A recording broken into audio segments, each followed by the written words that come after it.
How to be a dope friend. Thank you so much. It's always awkward starting a podcast. It is awkward. It's like starting a friendship or something. I mean, it feels good in the beginning. You're like, hey, this is, but then you're like, oh wait, this is real. This is real. This is really happening. Yeah. So thank you for I guess accommodating. I mean, I'm not going to say exactly where we are, but yeah. I don't even say where I am when I record my podcast. This is an undisclosed location. Exactly. So we're at an undisclosed location recording an episode of How to Be a Good Friend. You're in the back cave. You're in my secret lair. Yeah, you could call it. Yeah, this is basically the back cave. I'm going to make a quick, and this will make a, where am I? I'm here. A little, all right, that sounds good. Yeah, you have an excellent demeanor, and you're very, like, just, how do I want to say this in a way that's actually complimentary, but I'm talking to Charles McBee, guest on the podcast. My name is Kevin Berrey. Charles is like, you're like a consummate gentleman on top of being very funny, and I noticed that, I don't know what it is immediately. It's like you have a sense of, that's not decorum, but it's like, just out of respect of someone else's basic decency. Just basic decency. Yeah. I feel like the bar is very low, right? Right. I guess because maybe that's the sad truth. Yeah, I think that's really what it is. Because honestly, you know, I'll hear certain things, you know, I guess about me or whatever, or people's interpretation of me, and it'll be very complimentary, but at the same time, I'm just thinking like, you're describing base level decency towards human beings. Like, I'm just being a person. I'm not curing cancer. I'm just saying please and thank you. Right. Treating you how I would want to be treated. Like, why is that? But it is. That's the world we live in. It's crazy that's like this thing. It stands out. Yeah, it's wild. It really, it is wild. I mean, it's just, I don't know why that is it's such an outlier now, but I think some of it has to do with the fact of what we met through comedy. Right. I'm trying to remember how I met you. Yeah, feel free to adjust that, however. Yeah, I want to see your beautiful face. Oh, thank you. Likewise.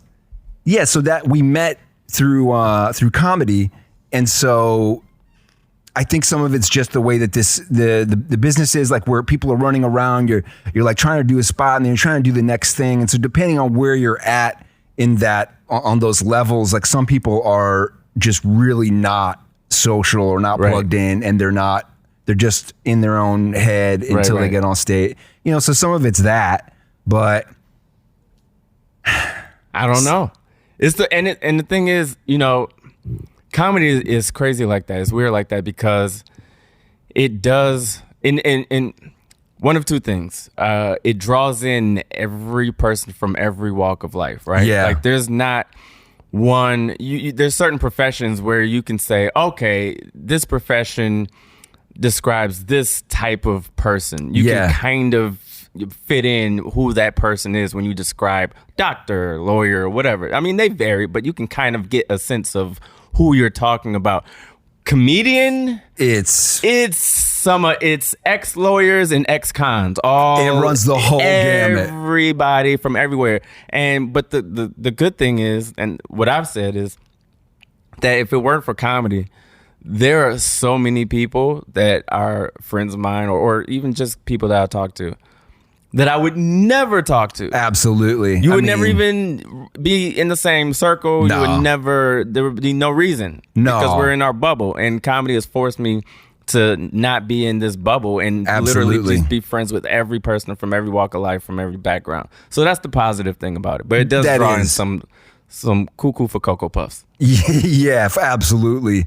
But that kind of popping your whatever friend bubble or whatever that is, that, like, I have to say that's one of the things that I loved about getting into comedy. Yeah. That I mean, I was like a little older. I mean, some people start when they're like in their teens or something, or they're super young, and I was a little older, so I was like, okay, I have a group of friends. I have a sense of identity. Right. You know, I'm not like, not everything hinges upon this being my world in the very beginning, and then all of a sudden I'm meeting like whatever psychiatrists are trying to get into comedy. Right. You Yeah. know, my first, I don't know if he paid gig, but my first paid comedy experience was a psychiatrist who was doing a show, and he was like, I need someone to help me punch up my jokes.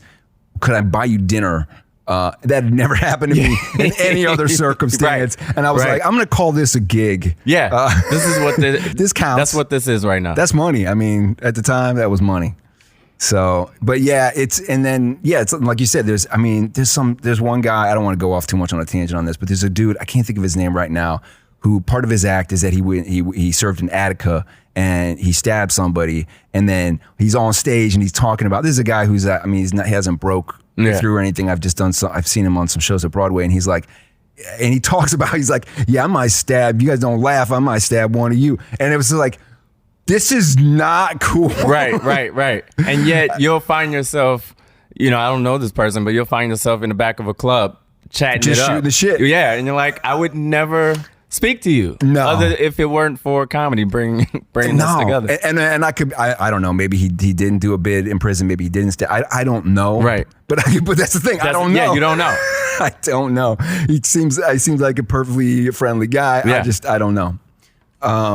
I want to hit on, as I'm figuring out what this podcast is. Yeah. I mean, I know what the general locus is, the reason why I've come to it, some of my struggles with friendship and trying to figure it out as an adult.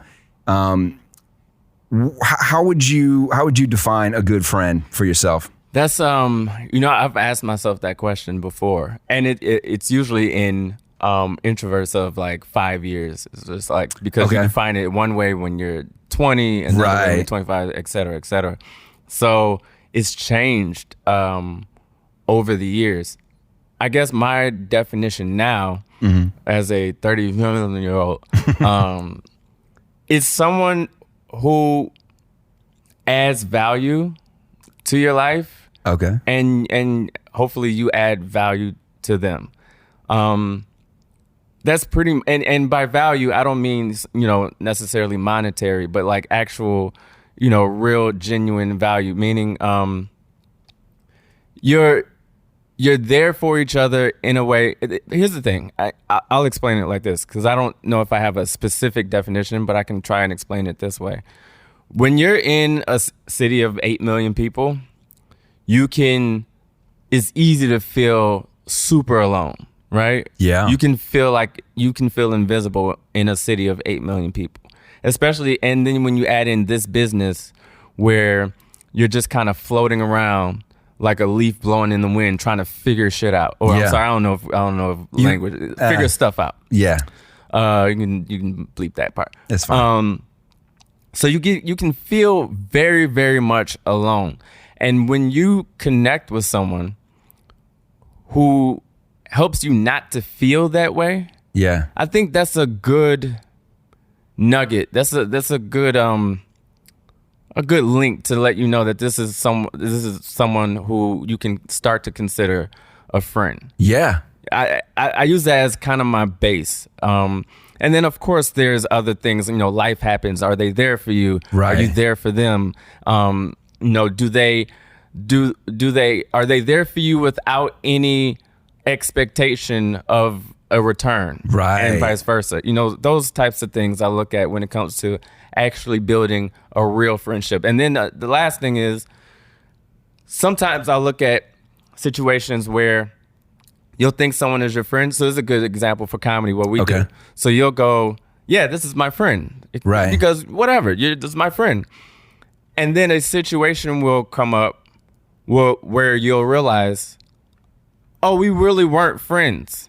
Right. It's not that we're enemies, but we really weren't friends. And, once they move up to a certain level, and now all of a sudden you can't really reach out to them. Yeah, that you can't get a response. You can't get a response. There's no, or you're the last person they say hi to in a room full of people. Exactly. And you're like, oh, okay, we just were cool when we hung out at shows and open mics, right? Or we were in kind of the same level, so we were kind of related to each other, but we weren't friends. Yeah. So those situations actually helped me. At first I was very bitter in those situations, but then I learned no, that's actually a great lesson to learn and it doesn't make this person a bad person or a bad guy. Right. I'm sure I've done it to people, not to hurt anybody, but not intentionally. You're like, we're not in the same circle or not in the same vein. And maybe they never really looked at you as a friend, but you hung around and made jokes and you thought you were friends, but that's not real. That's not what friendship is. Yeah. It's acquaintances. Yeah. I actually love the way you laid out your definition. I mean, I understand. This is not a thing that most of us think of consciously anyway. It's not like we're like, okay, your friend is X. It's like, but the baseline of adding value, obviously that's great because it's a way, because you can step back and say, is this good? Yeah. You just need some kind of gauge. Yeah. And sometimes I think as we get older, you hit your 30s and you're just like, you start to be like, I just don't have time for bullshit. Yeah. Whoops, I just broke it. Whatever. Yeah, now I don't didn't feel know if there was a rule. Yeah, but see, you shouldn't, because it's not that bad. It's not whatever. We all do it. But yeah, so I don't think. So I think that is a great starting point, actually. And I also think that the simpler, the better with these things too. It's like you shouldn't have to think about it that much. You really shouldn't. It's like your gut is a good start. But then there is that, like what you said, when you get to that next level of distinguishing of where you're like, oh, we're cool. And then you reach out to that person or whatever you think is there's a foundation there. Right. And you realize, oh, that was in my head, or things have changed. Or things have changed. Yeah. And things have changed. Things can change. They do change. There's I don't know what quote it was. I don't know who said it, but I remember someone saying, I think it might have been a Facebook post or somebody posted, but it was something along the lines of the same way that you're able to, grow and move on from people. And because we always look at it, whenever we take in advice or whenever someone's being like saying some life-changing thing, it's always making you the good guy or you the victim or you the whatever, you're the positive person. So it's like, so this quote really kind of slapped me in the face because it said something along the lines of the same way you have to get used to, or people have to get used to you moving on from them. Mm-hmm. You have to get used to the possibility that someone can move on from you. Right. And that's a hard pill to swallow. Yeah. To know that you might be the person that someone needed to move on from. Right. That's a hard, that really, I was I've been there. And usually I'm reading Facebook stuff like, get out of here, blah, blah, blah. But that one stood out because it made a lot of sense for some situations where I made someone the enemy or made someone the bad guy or the bad girl, whatever. It could be a breakup. It could be anything. Yeah. For, how dare you abandon me or move on or do whatever it is. Yeah. And it's like, no, they have a right to feel that they need to progress and move on. And you just might be someone they need to move on from. Yeah. You've done it to others. It might be done to you. Yeah. That's life. Yeah, that is a very good quote. This as a concept, that paradigm shift of like, you got to get used to. I mean, sometimes in relationships, like I think when I was much younger, I was breaking up more, and then at some point I turned a corner and I was getting broken up with more, and I was like, I'm not used to this. Yeah, like this hurts in a whole different way. And you gain some empathy too. Yeah, man. And then I think that's something. Yeah, I want to loop back to that about friendship, how to walk out of a friendship, and how to. It's like, I don't know. Most of the tools that I have are based on romantic relationships, and the friendship stuff. It kind of just happens. Yeah. And I've screwed some things up myself, and been like, and looked back at it and been like, wow, I think I'm more resilient than other people. At least that's what I tell myself to make myself feel better about it. Right, of course. But I'm just like, I'm not going to have sour grapes over this, or I'm not going to have bad blood over this. But if you do, it's on you. And then they're gone. And then I'm like, I said I wasn't going to have that, but I kind of wish that you would come around at some point and realize that, come on, like we could just say hello. Or, of course. Yep.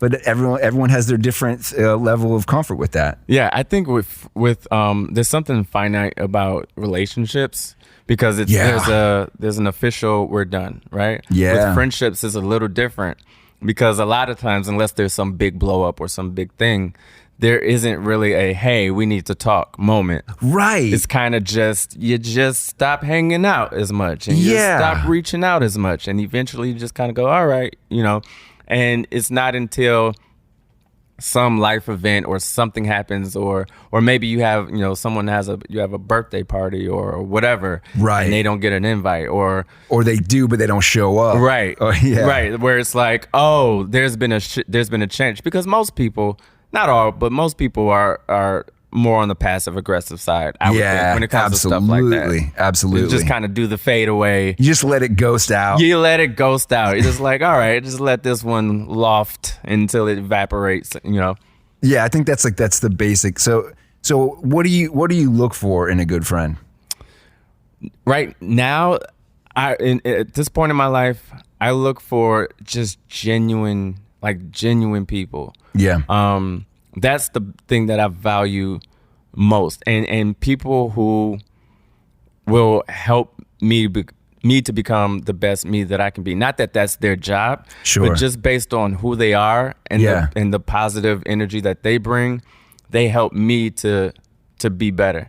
And they don't even have to know that. It's not like I use that as a prerequisite they have to when I meet sign them. off on they it have to sign off. Listen, this is what you agree to do. Right. But there's certain qualities I've learned. I've realized that the people now that I really consider, oh, this is my friend. Yeah. There's a through line of why they are, and one of the qualities is there's something about them that really elevates me. And makes me want to help elevate them. I love that quality in a friend. I mean, because it's usually mutual to some degree. Right. Where you're like, I want you to be the best version of you, and you want me to be the best version of me. Yeah. And as if that goes, that's a positive feedback loop. Yeah. So it is it's a win-win. It's great to have a fun hang, but if you can also add in, hey, we're gonna actually be there for each other, have each other's backs, and help each other be the best versions of ourselves. Because I can think back to, you know, people that I used to consider friends, or what I used to consider a friend, and it'd be like a fun hang, but they don't necessarily have your best interests at heart. Right. It's just kind of like, well, this is what we do. It's a fun hang, or they see you as something that you have something that they need, so that's what, or whatever. And becomes like transactional. Exactly. Sort of thing. Yeah. Exactly. And I'm looking for more of a mutual, like, man, when you're around, there's an energy that you bring that really makes me want to be a better person, or a good person, or a better me, I should say. And hopefully, and it inspires me to be that for you. And it's just, we grow and we have a good time.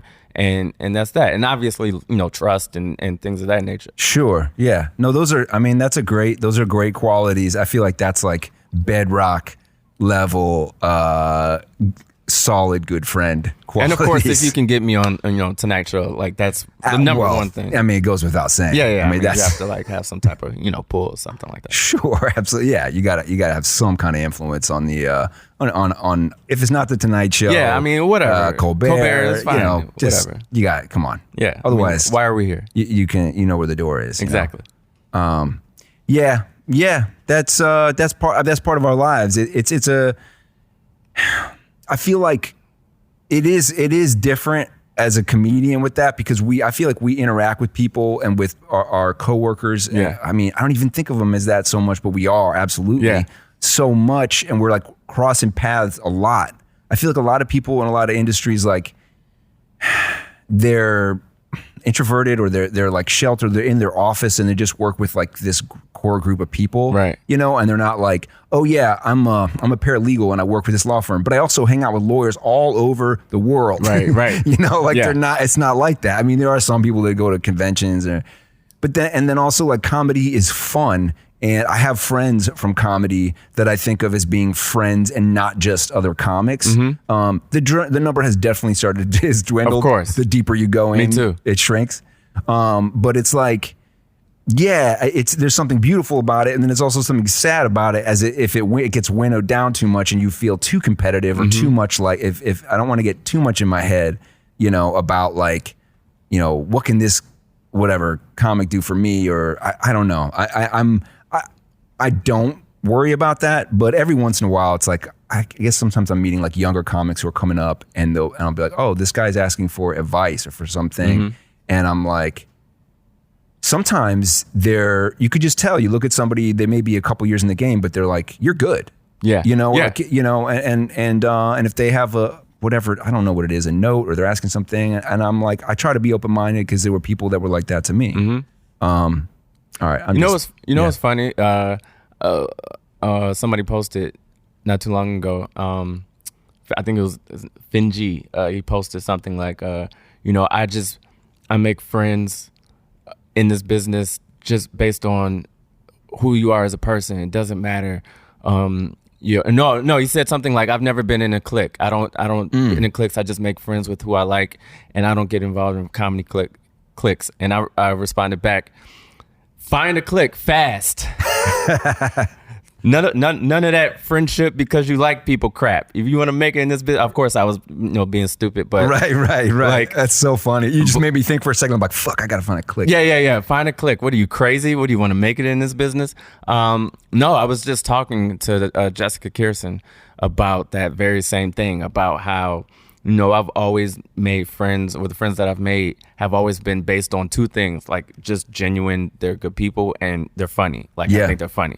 Oh, yeah. There's only two things. It's never been, and maybe, maybe I would have climbed the ladder faster or higher if I was seeking out who was going to pop next or whatever, but that's just never been my thing. It's never been how I kind of operated, but I see people operate that way, and I'm not even mad at them. Like, I get it, I totally get it, but it's just not my bag. Yeah, I respect that about you, and I've always enjoyed watching you. Like, when I see you on a show or whatever, like whatever you're bringing, you bring so much energy to it, and you have. It always feels like you're like, I got to get this out. Yeah. I love that about your comedy, man, because it has that raw, it has that authenticity to it, but it's always funny. Thanks, man. So that's a huge compliment, because there was definitely a point in my career where I said that, where I needed to make that shift, that very specific shift. Yeah. Because I was so used to just wanting to be funny. Yeah. And just wanting to, be, get something. And hopefully the comedy gods will see me be funny. Right. And that will lead to, but it's like, what am I saying? What am I expressing? What do I need to get off my chest? What do I need to talk about? What do I want to talk about? Yeah. And so I just made that conscious decision, like, all right. Chris Rock said the best thing. He said he started to really be funny when he realized that late night wasn't going to book him. And that's when he started to be funny. That is an interesting observation, man. Yeah, and Jessica Kirsten said a similar sentiment when I talked to her the other day. She said, if it weren't for all the rejection, there's no way I would be as funny as I am, right? Yeah. And it's not until you get it in theory, like when Chris Rock when I first heard him say that, this was years ago, so I got it in theory. Yeah. But it's not until you go through it and you're like, oh, that's what that means. Right. This might be my path. Like this, and listen, I'm not in no way complaining. I have a solid career, everything's fine. But as far as how we are in our own brains of where and comparing each other to whoever's doing this, and where we see ourselves and where we want to be and where we think we should be, that can really mess with you. And absolutely, there's definitely been moments in my career where I've had to make that choice, or I've had to come to the realization that, this specific thing may not happen for you, or whatever that is for you. Yeah. So you need to decide, do you want to do this still? Yeah. Or do you want to get out and find something else that's more tangible? Because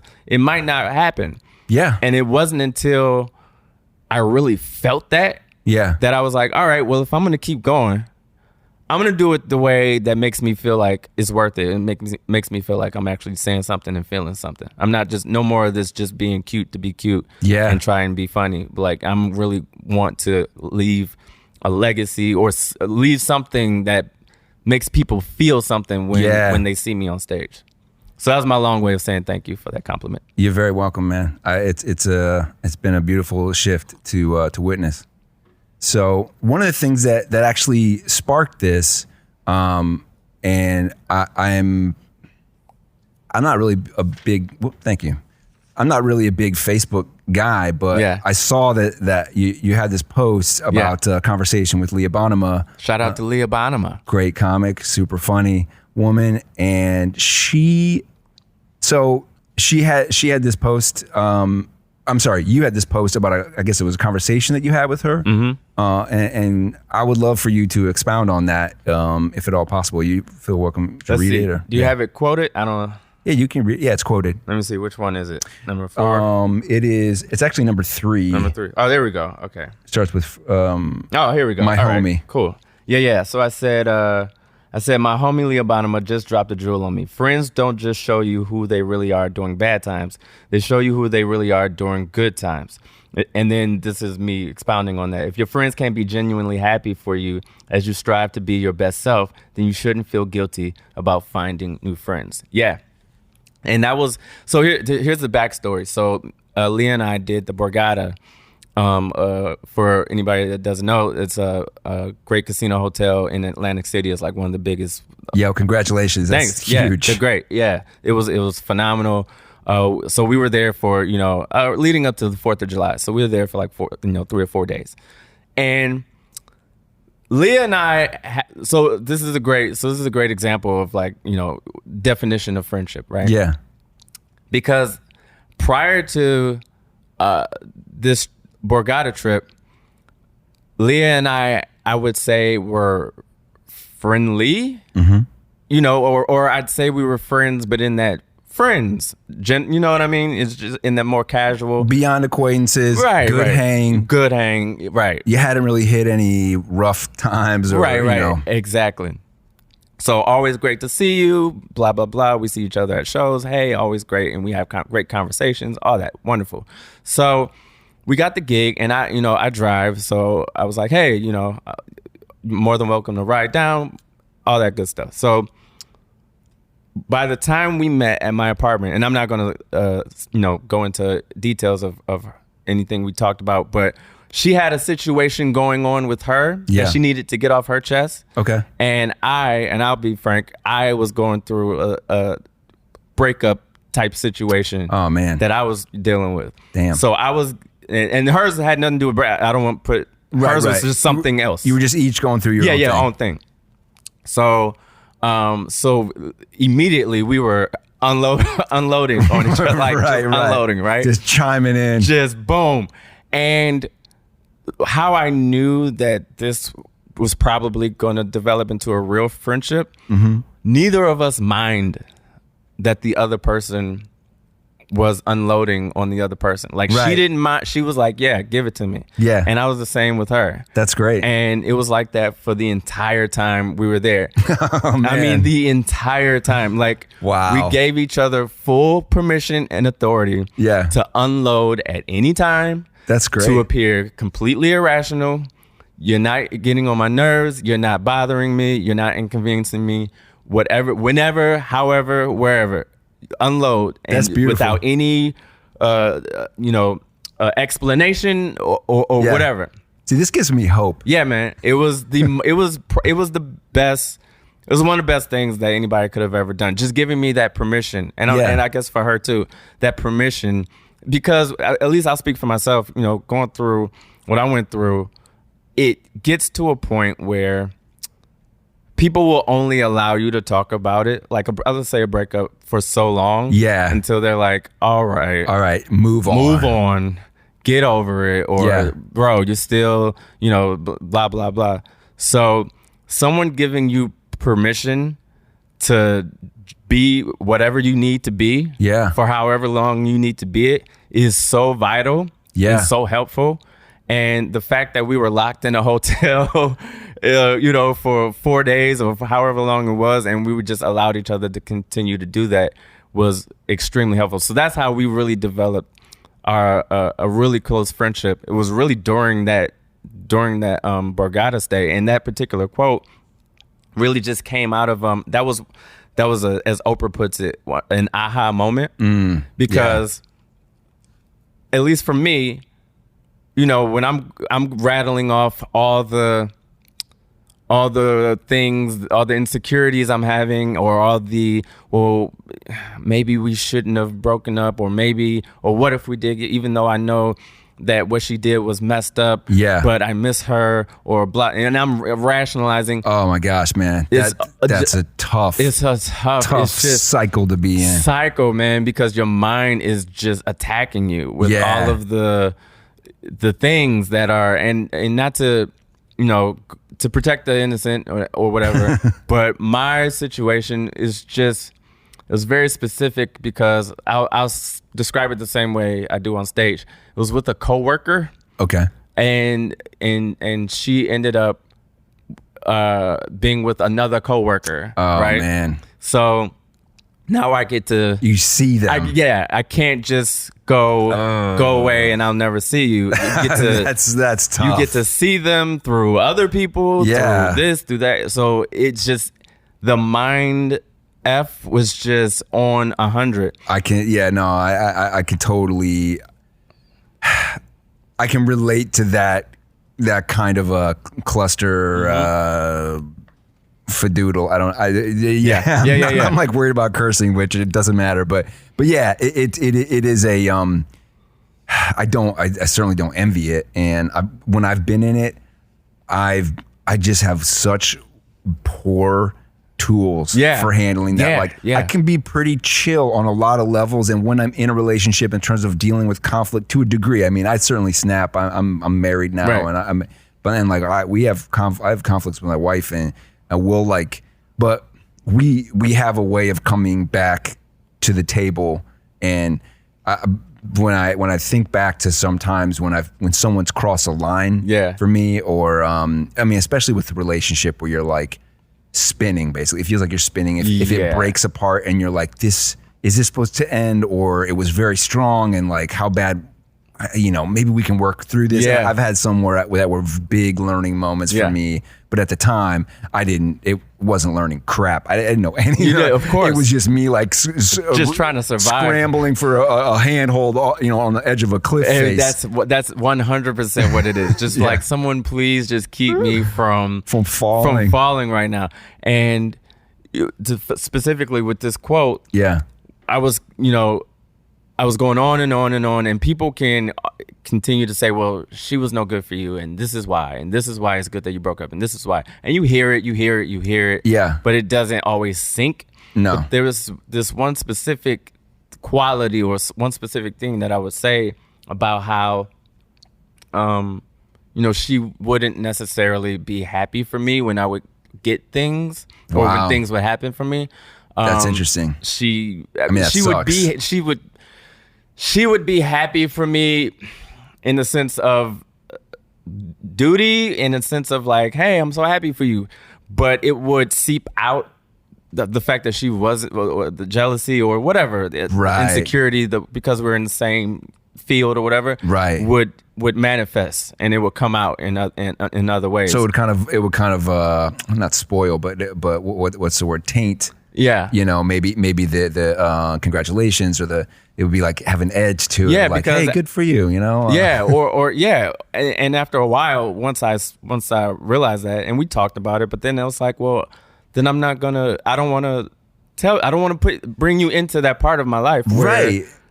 Literally, when we're in this business, we struggle so hard just to get anything. Yeah. That when you get something, you just want to share with you want someone to share in this happiness. You have to be able to. I mean, that's the only acknowledgement that you get. Yeah. It's not like the company sends you a letter like, congratulations. Yeah. And there's nothing. And you already, and back to friendship, the theme, I've had many situations, and I've had to learn from those situations where me and you were friends, we're comedy, we're doing this, blah, blah, blah, blah, and everything is great until you get such and such. Right.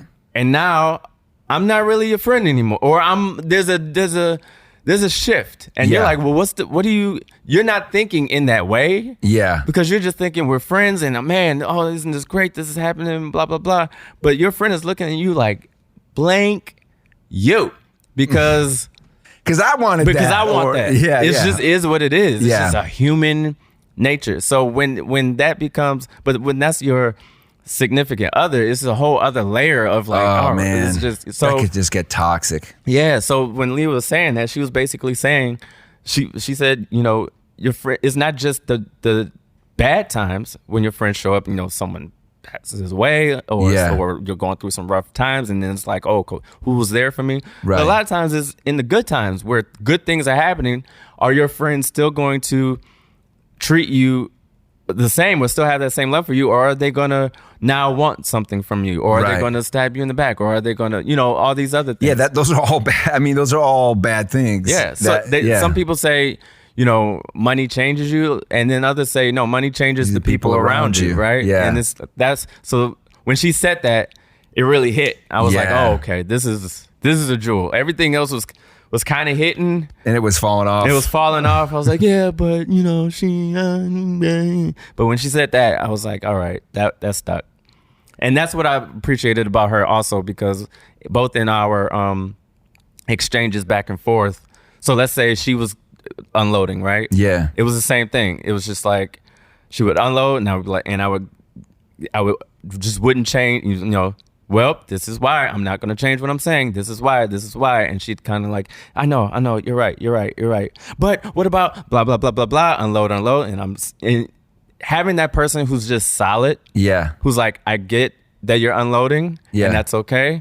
But I'm going to remain solid until this sets in. And you can repeat yourself a million times, and that's fine. And I'll repeat myself, and we'll just keep going until this kind of sets in. I'm not going to get frustrated. I'm not going to say, well, if you don't listen to me, then whatever, and do what you want. You'll see. Nope. We're just going to stay consistent. Having that patience.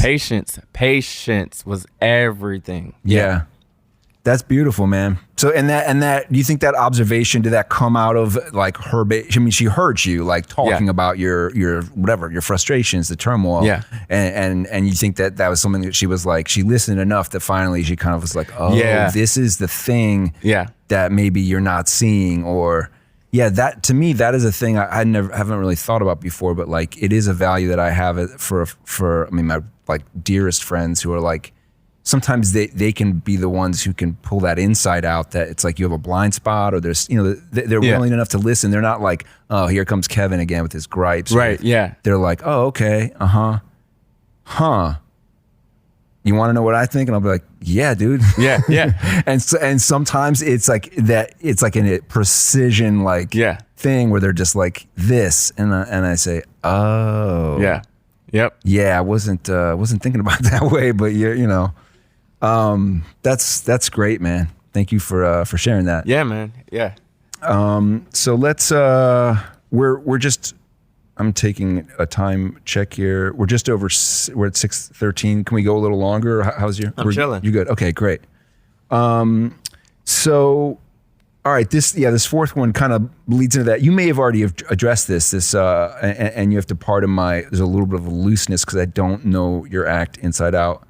But I know you've got this bit that you're working about on jealousy and your ex, and about, you know, revenge is living your best life. Yeah.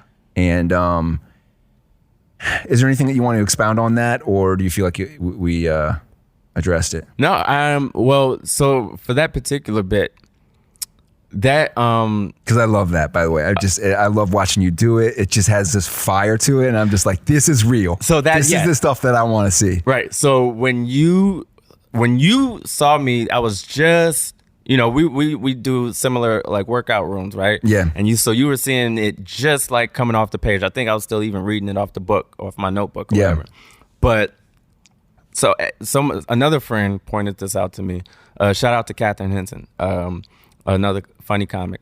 Yeah. She goes, breakups are, you're just grieving. Yeah. And you're going through the levels of grief. And I always forget. I know I get them out of order, but it's like denial, depression, blah, blah, blah. And then you get to anger. Yeah. And she goes, you're in anger right now. So you're and because I was feeling guilty, I was feeling bad and guilty. You know, time had passed, and I'm still angry, and I'm still having all this emotion and dealing with it. And she was just like, "No, this is you're at that phase of anger, and then next is acceptance. So you're almost there." So when I was writing these particular jokes, I was in the anger phase, right? Okay. Yeah. And it was me trying to express what I was feeling, but trying my best to be not toxic about it. Right. Yeah, like saying it, like I would have to remind I have to say out loud, don't be toxic. Don't be toxic. You can get your point out without being toxic, because I've done that before, you know, where you're venting. And you're venting in a public forum, or you're venting on a podcast or on a video or a sketch or something like that, and you're like, yeah, that'll show you blah blah blah. Right. And then when the anger leaves, the anger leaves, and you're like, ooh, I hate that that's out there now. Like, right. I'm a ugly creature. I'm an ugly person. Yeah. Yeah. So those jokes were me trying to take all that rage and all that anger, but do it in a way where I could look back on it later and not feel like I was acting out of emotion. I shouldn't have took it there. Right.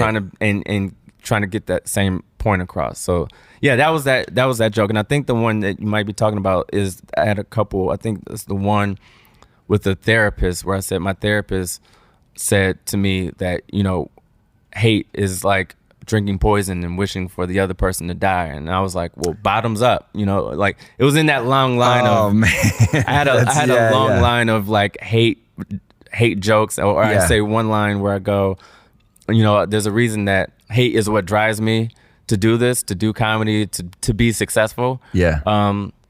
It's the reason I try so hard. It's the reason I work so hard. It's because of hate. You know, a lot of people think I do this for the love of comedy. Like, no, I do this for the hate of my ex-girlfriend. That is the one I was talking about. Yeah. Oh gosh, that's gold. Yeah, it's great as comedy. You know, like it's great as like you said. If you have that, you need to have a little that distance. Otherwise, it's toxic. Yeah, it's like the distance. There's a formula. You should create a formula. Such and such plus distance or equals less toxic or something like that. Yeah. Okay. Time or something like that. But yeah, just having that distance, a little bit of distance and perspective. I want her. This is what I wanted, because we're in the same whatever. Yeah. I want her to be able to hear it at some point and understand that it's not coming from a toxic, hateful place. Where she can go, all right, I get it. It's a funny joke. It's a good joke. It's a good joke. He put himself out there. Yeah. This is what he went through.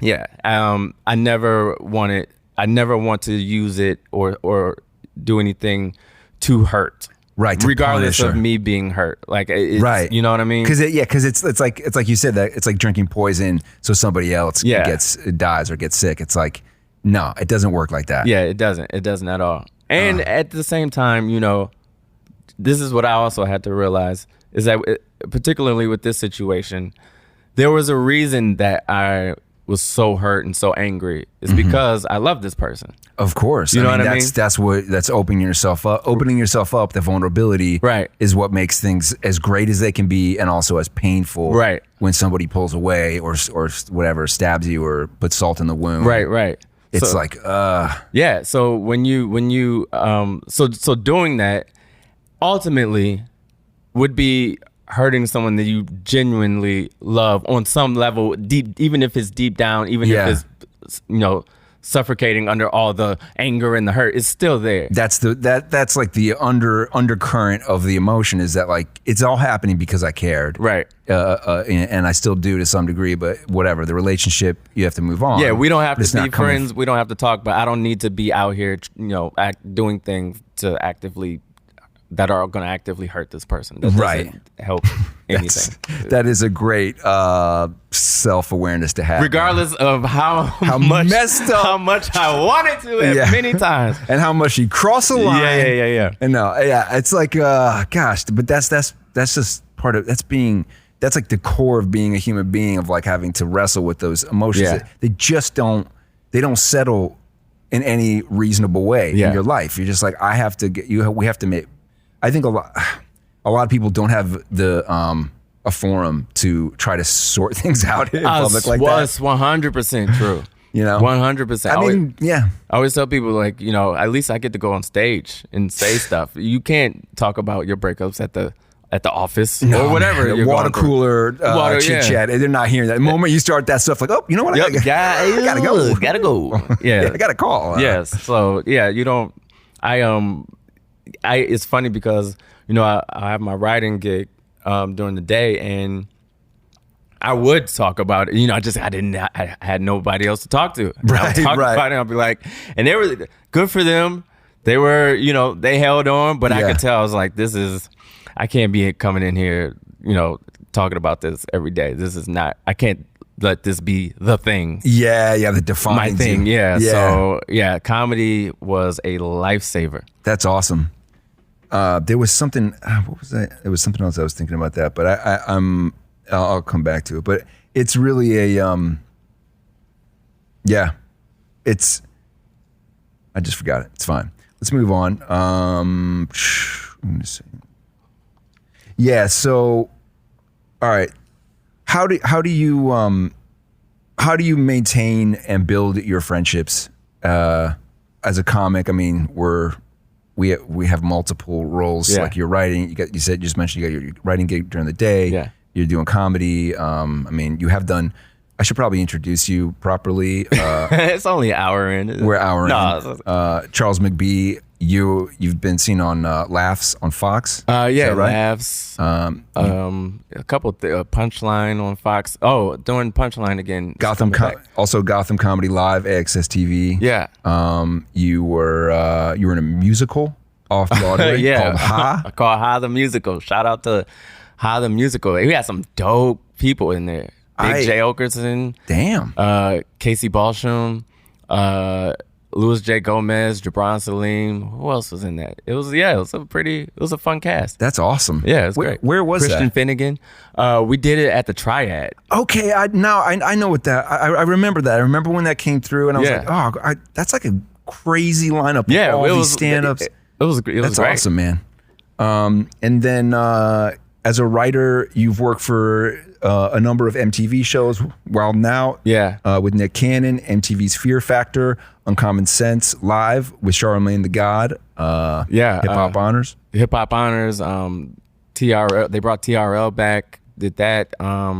Just a bunch of stuff. I helped with the Video Music Awards. Write some stuff for that. Just all. You're grinding, all man. Yeah, man. That's great.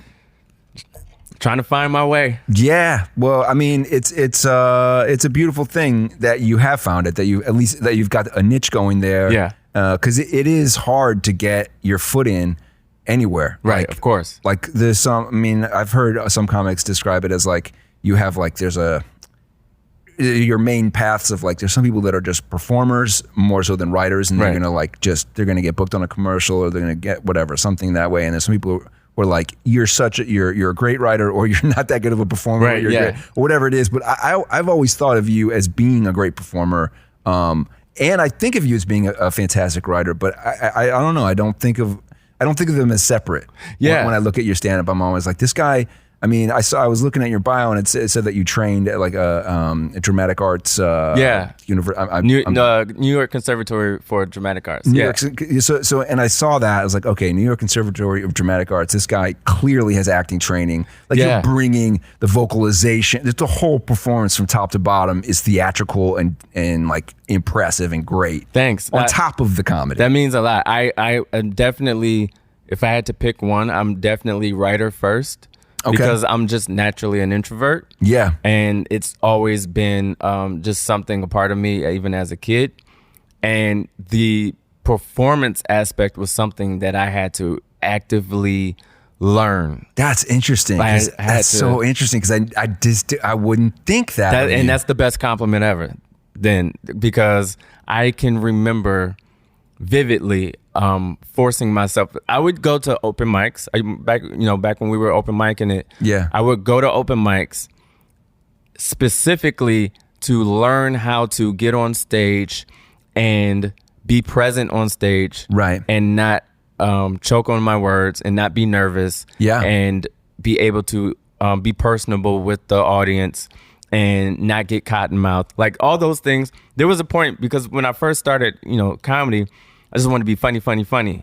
And I knew I could write. I knew I had a knack. Like you said, I don't know how you said you started older. I started at 25, which is relatively, by comedian years, is not, usually, like you said, it's like 19, 20. Yeah. So me starting at 25, I kind of had already a knack for, like, I know how to write a joke. I know how to put thoughts together in a way. I know and I had been watching comedy for so long and such a fan of it, and breaking it down. I could break it down intellectually. Right. So for me to just be able to write a decent joke almost came naturally to me. Yeah. But the performance did not come. I've never been a natural performer. Huh. Yeah, That's never. a trip, man. That's never. really I was a interesting shy to hear. kid. I got, picked on a lot as a kid. I was stood out. I was like, super, super introverted. So when I started doing stand-up, I had these jokes, and I was, kind of getting, at least in the mic scene or whatever, just like known as like, who's this new kid, and then plus I look way younger than I was. So it's like, who's this kid? You're funny, blah, blah, blah. But I just noticed that I would stand there and I would say the words. Wow. I would just hope that the words were so funny that would be enough to carry me. Right. But watching other comics that I really admired, I was like, nah, I gotta get out of this shell, and I gotta learn how to really perform. Can you name a name or two, or who's somebody that you looked up to when you were starting? I'll name some ones that people know, and then name ones that we know that people should know. One that people should know is Will Sylvans. Oh man, he's great. I remember the first time seeing him was at Gotham, and I think he either was closing out the new talent shows. For anybody that doesn't know, is like when you're new coming up, you can get on a new talent show if you have friends come out and see you. People call it a bringer. And you can do 5 minutes, and usually they'll have a pro close out the shows, just because it's usually 2 hours of terrible comedy. It can be quite rough. Yeah. So they bring in a closer to like really come. And I remember watching him and just being like, wow, his jokes were funny, but he is so animated and so he embodied everything. And then he would center himself and he would start a new bit, and then he would explode into these bits. And I just thought, seeing that in person from someone that I didn't know, and then I would see him off and on, and it would just be that all the time, and that really inspired me. I was like, oh, there's a whole stage up there. It's not just one little section. Yeah, you can actually like paint up here or whatever. You can work on the whole canvas. The whole canvas. You can use your space, which is something I learned, in acting. But when acting, you're being directed and you have a script. Yeah. But when it's your own thing, it's way different. So yeah, watching him, and also, and this is, look, it is what it is. Sorry, people, but I didn't know at the time. Just say it. Watching Cosby, man, his special himself. Yeah. To me, one of the greatest specials of all time. And this is why I say that. Because when you watch it, he's performing as if, and of course he does know this, but he's performing as if he knows that, one, he's being filmed, and two, that there are screens and projections in the room so that the audience sitting way in the last row can see him. Yeah. So whenever he performs, nothing is left untouched. An eyebrow raise, a wiggle of the ear, everything means something. Everything is an extra joke, extra something. He's like tagging bits just with an extra facial expression. Exactly. Like you said, like a look. Mm-hmm. It is.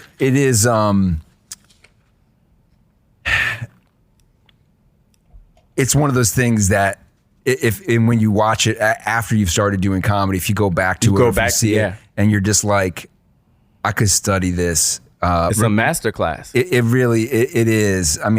It's something that I remember watching it after I don't know, maybe a couple years in, and I think I'd seen bits and pieces, or I'd seen something. I mean, I'd seen him do stand up before, but I looked at it differently. That's the one where he's sitting down a lot of the time. Yeah, but his everything is in play. Everything means something.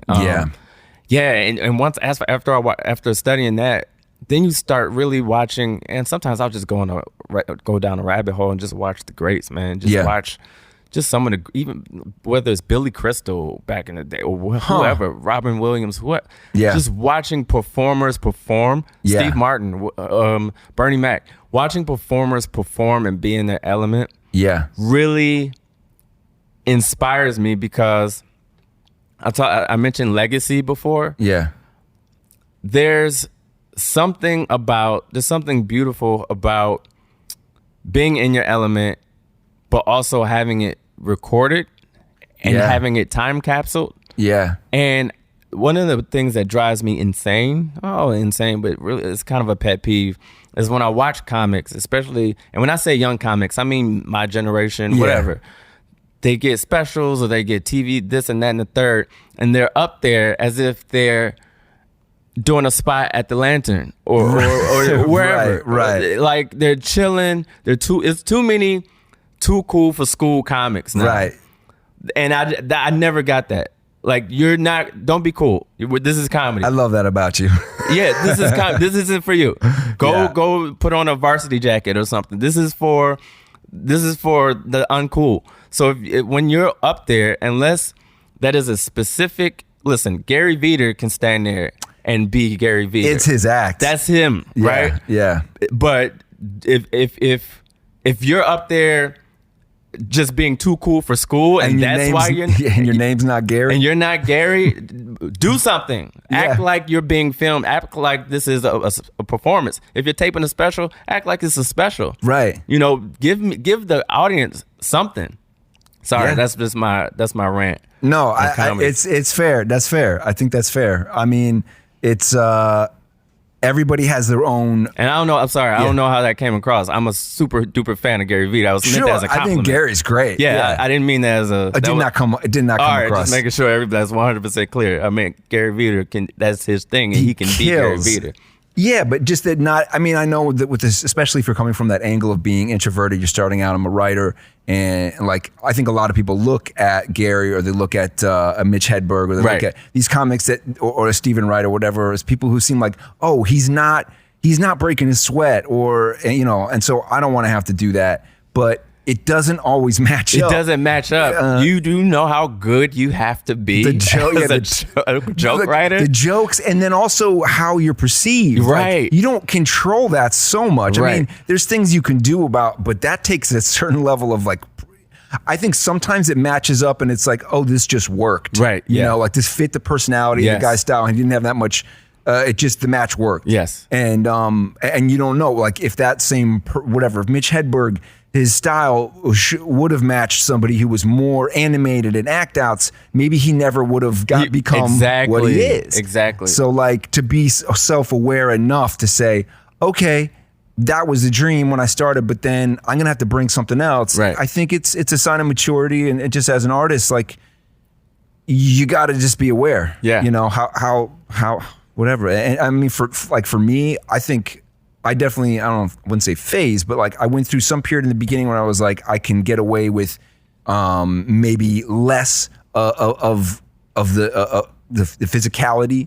And then as I progressed and started to grow as a writer or whatever, a performer, I started to realize like, I want these tools. Yeah. You know, I need them. I love watching this, and I'm going to try and find my way in.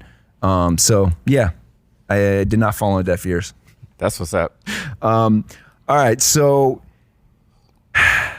this is an interesting. You touched on this earlier, but do you have any tips for ending a friendship, whether amicably or not? How do you go about that? Yeah, I try and avoid drama. Yeah, so much. You just walk away. Conflict. Yeah, I just walk away. I'm not even gonna lie. I don't make a phone call. There's no we need to talk. It's just unless it calls for that. Yeah. But I'm the type of person where I'm going to continue to, live my life. And I guess it helps the fact that we both are in this kind of life where we're constantly trying to work towards a goal. Yeah. Right? Several goals. So we don't really have time to like sit and be and dwell in, petty drama or friendship. Yeah. You just kind of go, well, I'm going to keep working, doing my thing, and we'll probably just see each other less. Or, I'll make less time for you, or you'll become less of a priority for when it becomes between, doing a spot and hanging out with you. Right. Whereas maybe there would have been a time where I would have given up that spot for you. Right. Not going to give up that spot for you now. It's just certain things like that.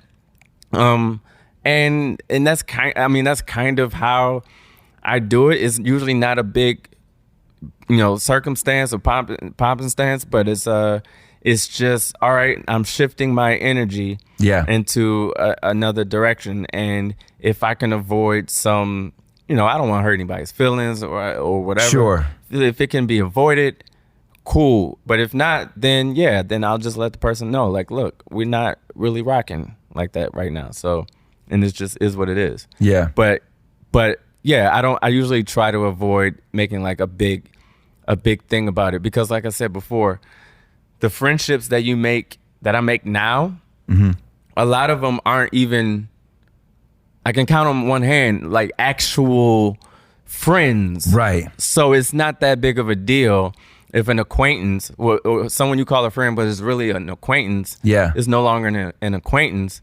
It's kind of like, all right, well, we're not acquaintances anymore. Yeah.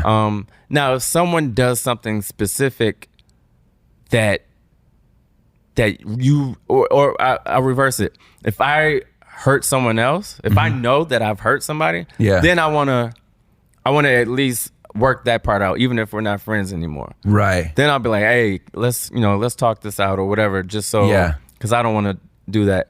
But outside of that, I don't follow that same rule when somebody hurts me. I'm usually just like, forget that person, and I just keep it moving. Yeah. And I need to, I can actively say I need to be better at that. Okay. I need to be better at not just, drinking the poison, waiting for the other person to die. Right. And expecting that the other person is a mind reader, and to know that I think that's dangerous. Wronged me in whatever way, and to actually be able to say, hey, listen, I didn't appreciate this, that, and the third. I'm actively working to get better at doing that. That's great, man. Yeah, trying. I'm not there yet, but I'm trying. That's a thing that is, for me, it can be frustrating from whatever. When I have stuff with my, it usually happens more in my romantic relationships, like with my wife, where it's like, I don't know why, but I have a pattern of running into where she'll be on operating somewhat the way that you're describing, which is like, you did something wrong, and I'm gonna wait to tell you at a time when I have a series of wrong things, that I can add up and then just slam you with it. And I'm like, the thing I'm always wanting is like, I understand, like if I cross a line that we both drew in the sand and then I don't acknowledge it or something, then I accept that that's on me, and I'm not, I don't want to be apologizing all the time, but like, right. You know what I'm saying? Like, okay, that's clear. But then sometimes if it's a thing where like, I didn't realize that was a thing for you. Right. Yeah. And then 2 months later you blow up at me, and I'm just like, well, why didn't you tell me then? Right. Yeah. So I do think that there's a way, like, I don't have a great answer to that, because that is an area where I've done some garbage, I just had to, whatever. I've had things in my life. I've had friends that I went into business with, and then like I tried to break up with let's end the business part, but can we still be friends? And they were like, Heck no. Yeah. I've done stuff that I didn't realize was gonna rattle and break relationships, and it sucks, and I'm like, I'm also trying to get better at that and figure out like, where is this? where am I at? Like, Yeah. I think you're probably ahead of me in that game. No, when you add in either relationship or business relationship, that's when it gets tricky. Yeah, because that can start to just spark these other feelings of, well, how much work are you putting in, or how much are you, Right. Ugh. Yeah. So there's one thing I didn't put in here, but I wanted to ask you about, and it has to do with making, because I want to ask it because you mentioned it in this conversation you had with Leah about like finding new friends. Yeah. How do you go about that? Like, do you have like, because for me, it's always been organic. Yeah, me too. I'm Okay. the same. I usually realize that someone's my friend as opposed to me going, Saying, I'm going to make a friend of that person. I'm gonna be friends with that person. It's usually Right. you kind of over time you just go, I think I'm friends with this person. I think me and this person are friends. It's just I've same thing with Leah. Same, it just happens that way. Yeah. We were friendly or friends or whatever. Yeah. And then all of a sudden the situation comes up and you're like, oh, yeah. You're my friend, and I'm your friend. It just kind of works out that way, at least for me. Yeah. And I'm a little more cognizant of realizing when those moments happen, Right. and being able to say, "Oh, okay," and cognizant of realizing of not getting ahead of myself and saying someone's my friend too soon, or because it's I don't know. I guess the older you get, the more terms like best friend and stuff seems silly to me. It seems childish almost. It doesn't really relate to my life right now. Yeah, it's like, what is it? Like, what am I, 6? Like, it's just, you have friends and you have, people. There are different degrees of friendship. Somebody can be your friend, but then someone can be your friend, a friend that's even dearer or even closer. Yeah. It just is what it is. And it doesn't make, one person a bad person or a good person. So, yeah, someone can be just base level friend where, there's a trust. There is a sense of trust and a sense of we get along. I enjoy your company and we enjoy each other's friendship, and we're there for each other when we can be. And it's just, that's a healthy, wonderful relationship. And then obviously, over time or with circumstances, that person shows up in certain ways. Yeah. Where you go, oh, we're really like you mean a lot more to me now. Yeah. Like you have more value to me, and it will take more for me to not want to be your friend anymore. You've built equity with me. Me and Right. Carrie Gravison, we're friends, and we call it equity. So Okay. I like that. Yeah, whenever we because we both have like we do like super dark jokes to each other and all the time. Okay. So every so often a joke will get misconstrued. Like it'll be through text. We text all the time. Yeah. So text will get misconstrued because there's a lot of double entendre, or is this person joking or not joking, or like, what is it? So whenever we have one of our misconstrued text chains or whatever, where the one person ends up just being like, what the F? Like, what are you talking about? Like, Right. blah, blah, blah. No. What I meant was this and blah, blah, blah. The other person is usually like, I kind of figured that you really meant something else because we have equity. And whatever Right. it was, like, I knew it was probably all good, even though there was this, misunderstanding or whatever. Right. I like that idea of equity. It's kind of like you have like there's a cushion here. Like okay, you messed up a little bit there, or like, what does this mean? Yeah. But it's like, no, we're good. We're good. I like that term. Yeah. I need to build that more equity. Yeah. My friends. You got it. Because I'm afraid to make a mistake. Like if you're too afraid to make a mistake, then it kind of like it ties your hands behind your back. It You're just really like, does. what if I text the emoji of the wrong race? Or I don't know. Yeah. It really does. It's just like, all right, clearly we weren't as close as we thought we were. Yeah, it needs to be a chain of events or things or time where you can look and go, okay, we've been friends for this long and we've been through these things. I'll give you another perfect example is my ex. So there were a lot of times where even after we broke up, we were on and off and things of that nature, and we would have these arguments and we would get into these fights. Like whatever. And and we would always come back to each other. Right. Always. It was either me or her. Yeah. And we would say, look, this friendship is worth saving. This friendship is worth, whatever we fought about, this is worth us not letting go. This is worth me fighting for, right? That was always our thing. And when this last situation happened, I realized, at least for now, this isn't worth the amount of hurt. Yeah. We've hurt each other before. Right. Through, things that we've said or whatever the case. Like, we've hurt each other. But it was always worth kind of coming back around and saying, you know what? I forgive you. Let's keep, because I'd rather be with you than not be with you, or not rather be your friend than to not be your friend, regardless of whatever argument we had. For this situation, there wasn't enough equity. Yeah. On the planet. It'd been burned out, or you ran out. You ran out of equity, and so that's a good gauge of when I talk about equity with somebody, where someone can do one thing and the other friend can do the exact same thing, but one friend just has more equity than the other friend, and you're not willing to let go of that friendship because of the equity you built, whereas the other person might have did the exact same thing. You're like, I don't have time for you. I don't want to.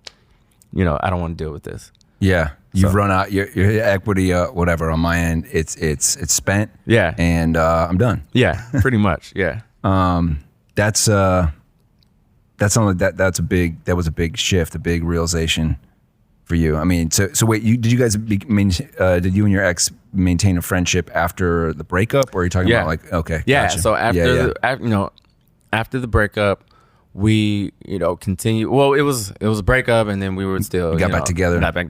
Oh yeah, do this, sleep over, blah blah blah. Oh man, I've been there. Yeah, so there was a lot of that. But even after that ended, there was this understanding of like, look, it didn't work out, but I love you. Yeah, and regardless of whatever, like, we've been through too much, and we just completely walk away. Yeah. And I don't want to walk away. Right. So let's figure out how to be there for each other as friends, and let's figure out how this works. See if it can be done. The age-old question, right? Yeah. And so that's where we tried to walk that line, and many have tried and failed, but we figured maybe we could do it. I mean, some people I think have succeeded. I just don't know.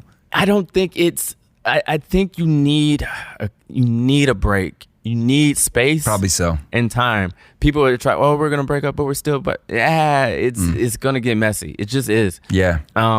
And I honestly think that this is something that was needed. The bottom line is she made me promise that I wouldn't, at least in the immediate, move on with another. If I was to move on with anybody or hook up with anybody, it wouldn't be with another coworker, right? Mm-hmm. She made you promise that? Yeah. Okay.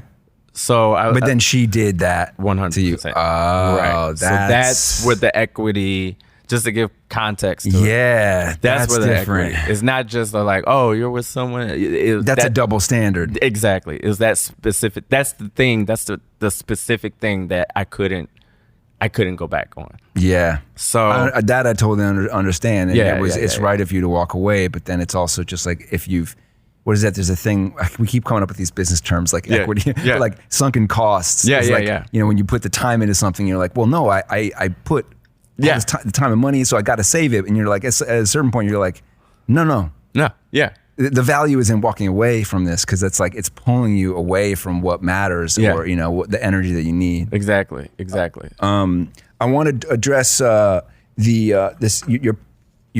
brand new podcast, Black Twitter Talk.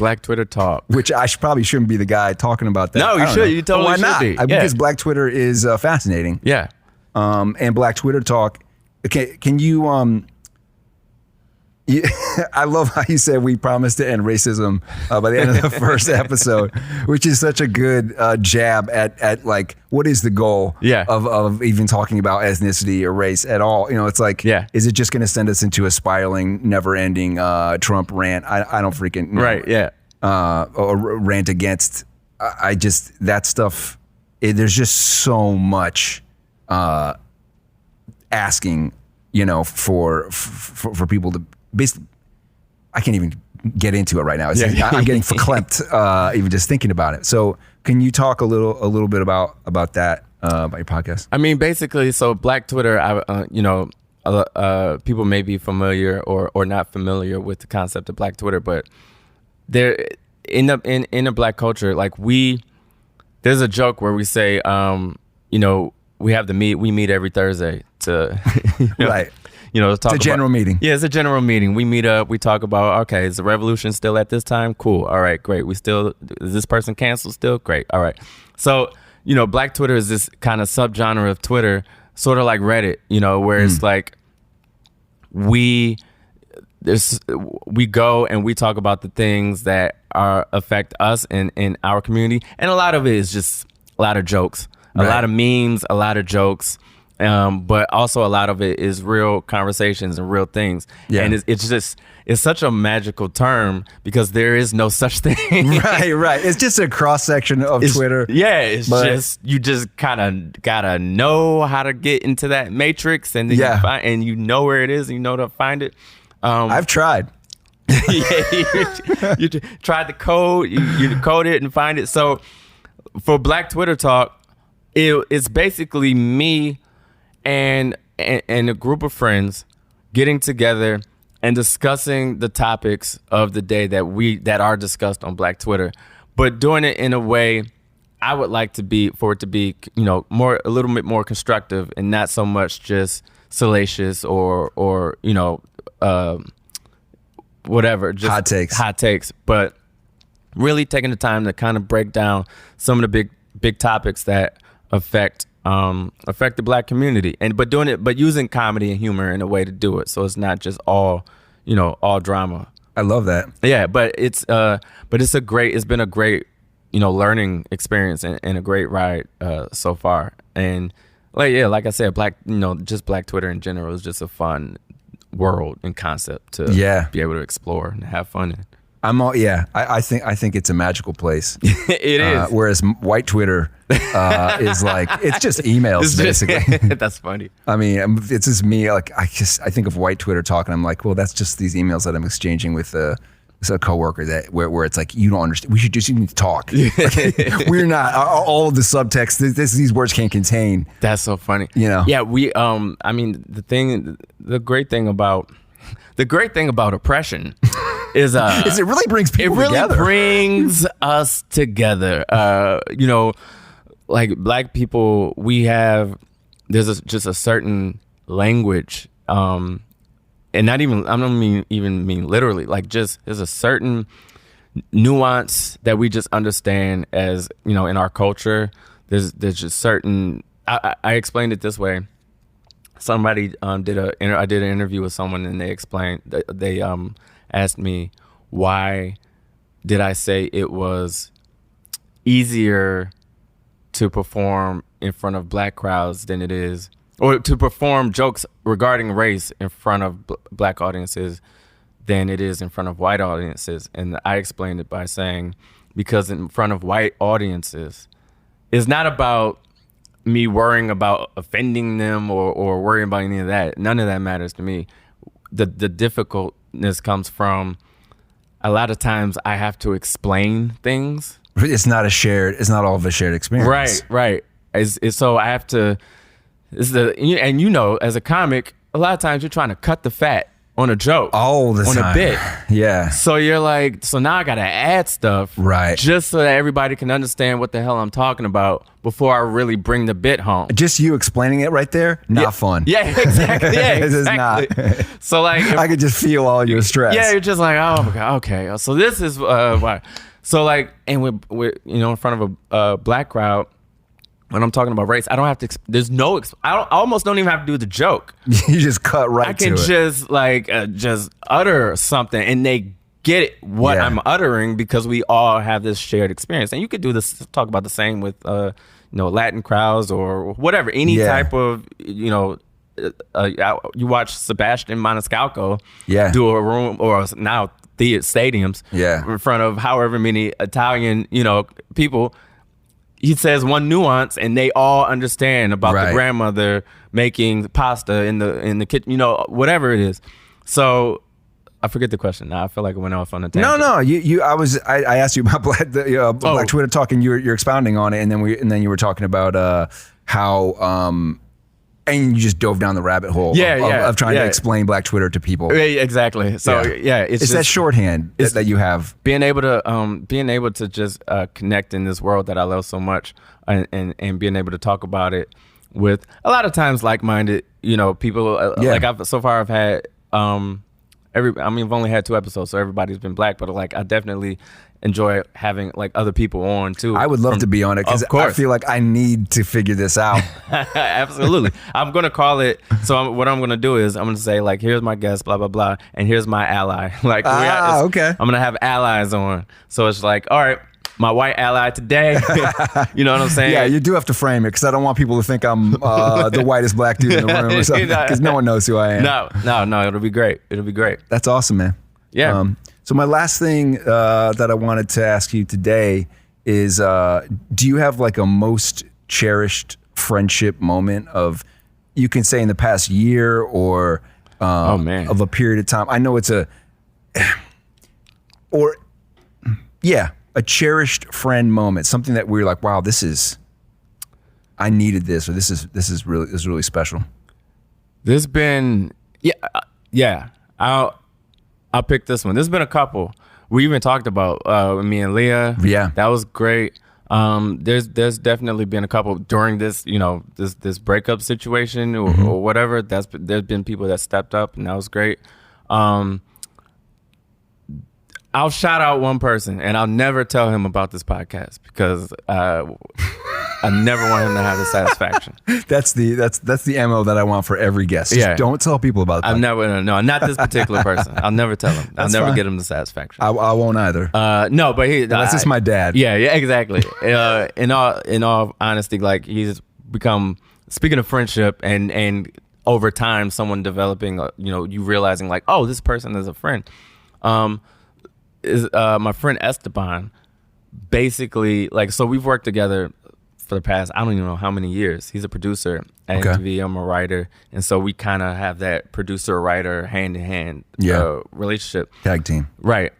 But over the years, you start to get to know somebody. Yeah. You get to know their character, right? Yeah.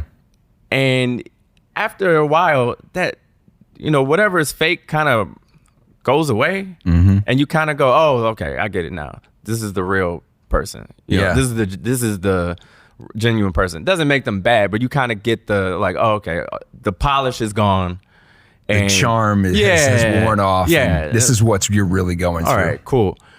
He's remained consistent through, the whole time I've known him. And I've known him for just consistently solid. And this is why I say he's become a good friend, because he has been very selfless in offering whatever he can he's that type of person. However I can help you, I'm going to help you. That's great. And I'm not looking for anything in return. And I'm not used to that, especially in this business. Yeah. So even with getting my podcast up and going, he literally walked me through all the equipment to get. Okay. He gave me, all his connections, all his hookups. He helped me. And anybody who does it, anyone who's ever done a podcast or is doing a podcast, you understand how intricate and frustrating these things are when you have no idea what you're doing. Yeah. So, helping me set up Lipson, helping me set up the Apple, or get working all that, the whole thing. He even edited the last 2 podcasts. Wow. Just making sure that I had everything I needed to, be able to be successful and for this to work. And we talk and we build and we talk about, our goals and what we're trying That's to build awesome. towards. And he's big on stocks. He's, and so we talk stocks and we talk just a lot of that, just selflessness. He didn't have to do any of that. Yeah. So someone just being there and kind of like showing up that way Yeah. for no reason actually inspired me to be more like that for other people. To just That's great. give, if it's advice, if it's whatever it is, because it doesn't cost me anything to try and just, oh, you need this? Yeah, let's, whatever I can do. Let's see how it goes. So I'll use that as an example as the last time, or one of the times that somebody has really shown friendship, true, genuine friendship. Yeah. It's just him helping me to deal with this whole podcast situation, because it's not an easy thing when you have no experience in it. Yeah. That's beautiful, man. That is that's great that you're lucky. Or I'm thinking like I need an Esteban in my life. That's funny. He would actually, I might clip this and just send it to him. You saying that that would actually make his year. I mean, he did it, and he helped you out in a classic producer fashion of like, right. Here's the stuff you need to do. I'll get you started with the edit, and then Yep. That's a beautiful thing though. But to have somebody, and he's also, like you said, he's talking about his goals, his things, his investments. Or I feel like that is what makes. I mean, part of what we do, or like our jobs, and if you're connecting with somebody that you work with on that level, right, then you are actually excited to do your work and to work together and to have conversations outside of just, if you're just stuck on that level of like, what's next? What do I, this project or that thing, it's can be so like minimizing and sad. Absolutely. And that's what a lot of work talk is, and a lot of work is. So if you have somebody who's like gets the idea of vision of like, we're growing, thinking outside of that particular whatever container, it's great. It's great to hear. It's great. It's good. It's good energy. Yeah, man. Like energy. That was the running theme in my last episodes. Good energy. Yeah, always about the energy. Thank you for bringing your energy to this, man. It's been fantastic. Thanks for having me, man. I really appreciate it. It's been fun. My pleasure. This has been How to Be a Good Friend with Kevin Berrey and my guest, Charles McBee. Where can they find you? Everything. You can find me on Black Twitter. That's right. Talking Black Twitter. Everything Charles McBee, MCBEE. Twitter, Facebook, Instagram, et cetera. And and my podcast is on everything, all the platforms, all the digitals, Black Twitter Talk. So it's pretty much it. And charlesmcbee.com. Everything is there too. Beautiful. Till next time. Till next time. Friends. Done. Boom. This is great, man. How to be